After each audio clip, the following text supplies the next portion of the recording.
All right, y'all. Well, welcome to video number 44. Should be pretty short on this one. I say it a lot and then I don't follow through, but we're going to try to be pretty short. Um, been working on my book today and going to make another video later on today or tomorrow using the Fibonacci sequence and some concepts that um, should help further frame where I'm trying to go with this whole meek gnosis kind of thing. Um, Changed the name again. If anyone's been counting, I think I'm on name number 5. Um, Priya Vedanta is actually the name of the book that I'm writing. The book comes in 5 parts. Walking with God, walking in the foot, or walking before God, walking in the footsteps of God, walking in the memory of God, and then the teachers. Not the point of the video, but just what I've been working on in my spare time. And I don't have a lot of spare time, but I should be getting Walking with God done here pretty soon, hopefully in a couple months, maybe by the end of the year. But I was listening to somebody talk, and they said a phrase that I don't like very much, but it's very common with people, and that is this we vote for the lesser of two evils. And I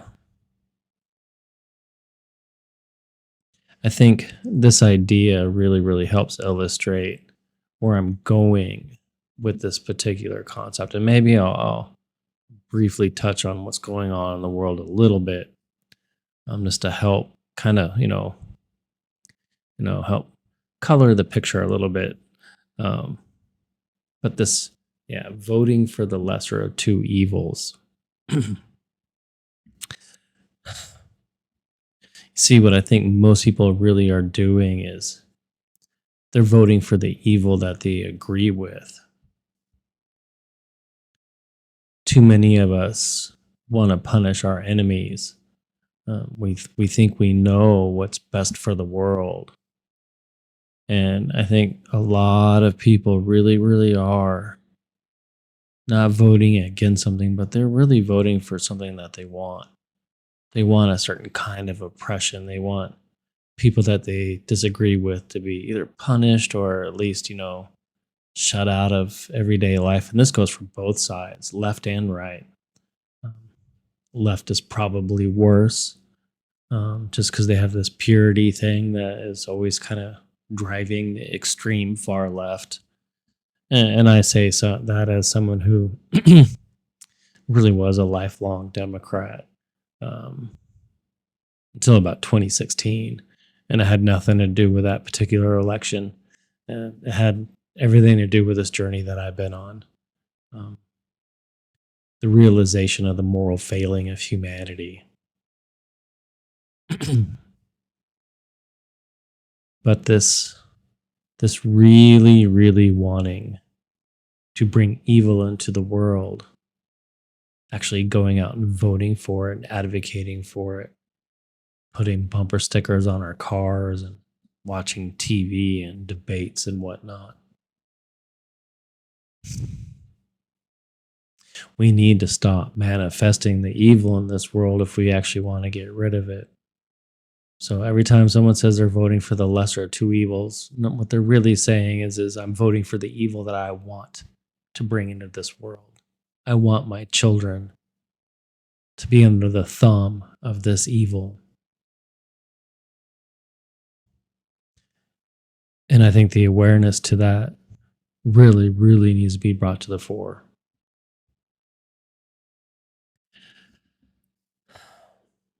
So, a couple things that are going on in the world.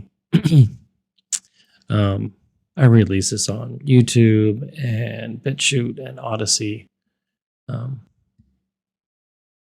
Obviously, don't have a lot of people watching. That's fine. This is not meant as entertainment, and I know I make absolutely terrible videos. Working at it, trying to figure out how to tell a story. And I don't mean stories for entertainment purposes, but to actually try and get my point across. And perhaps convince people that bringing evil into this world is not a good idea. So I personally have stopped voting. I don't advocate one way or another. Once I realize it's evil, I'm like, I do not participate. And I think that's one thing I'd like to remind people of. Once you realize a game or a situation is no longer controllable and all it does is harm, you do have the choice to stop. Um, the what do they call it? The inaction. Sometimes you just choose to not participate. And by not feeding this particular beast with your energy, perhaps that's the only way we can get it to stop bringing evil in this world and bring it back to where it belongs, which is out of sight and out of mind and not in this world. No, I'm not trying to save this world. I'm not even going there. I'm just saying, if you genuinely would like your world to be better and you realize you don't have a good choice and you only have the lesser of two evils on whatever the situation is. We just went through a whole medical situation recently where a lot of people were like, I don't really have a good choice here. I think a lot more people probably should have chosen not to participate. I have lost 2 jobs. I have lost tremendous amounts of income. I have had to move states twice because I refuse to participate. And for some reason, tomorrow still comes. Once you understand how this place works, how your attention is the economy of this, whatever you want to call it, construction matrix, we must learn how we spend our currency. And bringing in the lesser of two evils, the one that we actually want to bring into this world, is really not a good idea, my friends. Now we have another round of, I'm just going to go ahead and say, orchestrated events happening around the world. Now, I'm not saying some people's hearts aren't really into it, but just like the last time, these things are not organic. It's another attempt to gain your attention, to make you spend your currency, spend your money where you don't want to manifest and bring into reality something that you do not want. I made a video where I got one of them baseball thingies from YouTube. Well, it wasn't really a ball or a strike. It was a warning. I got brushed off the plate as it were. And I was talking about what was going on down at the border a while ago.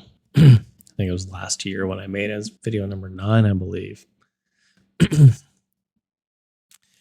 And you see, the meek perspective is this: you have the right to travel the world without permission. You are a sovereign being. You are a child of God, and you need nobody's permission to come or go. But people have the right to culture. This is the balance. So if you're in an area where they like to have Sharia law, well, then they should be allowed to. Now, you have the right to come and go. You have the right to do business or refuse to do business with these people. But those people have the right to have their culture. China has the right to Chinese culture, even if you feel it's wrong. Every group of beings has the right to choose how they want to live their lives and raise their children. And you have the right to freely come and go as you please. No, this whole system is completely corrupted. It's gone. It's destroyed. There's so much money in it, and it's being used to manipulate human beings. Again, they want your attention. Pay attention over here to this thing. Oh my God, it's so dangerous. Whatever. When they're fundamentally hiding what it really means to be a human being, and that is to freely travel and to freely participate and have your own culture. See, the role of governance is not to make people citizens and have documents where they need to get stamped to travel from one line on a map to another. It is actually to protect your rights. That's all that is meant to be. Now, of course, this is gone and may not be recoverable anytime soon. And because of this, there is no lesser evil. You participate or you do not. You either bring the evil into the world or you ignore it, let it wither and die on the vine. And this affects more aspects of your life if you just stop and think about it. I don't like to get into details. I don't like to tell people.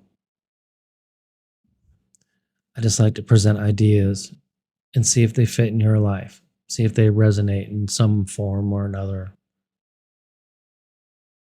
As I continue to explore this moral framework that I'm working on and have been now for, well, almost 9 years. It's crazy.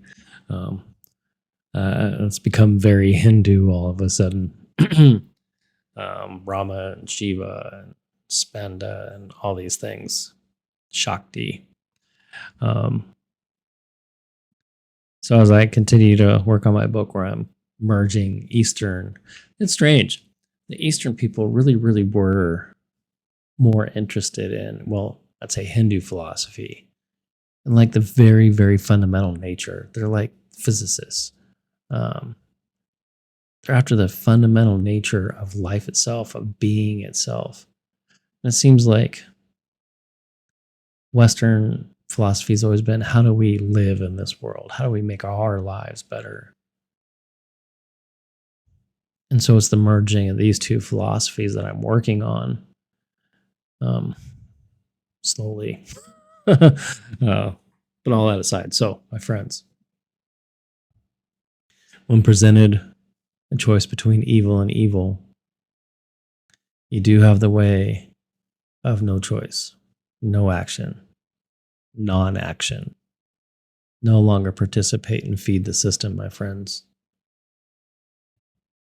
It is another choice. And perhaps if we all begin to make this choice and no longer feed it our attention, perhaps these evils will die, wither on the vine. And with that, my friends, I will see you on the next one.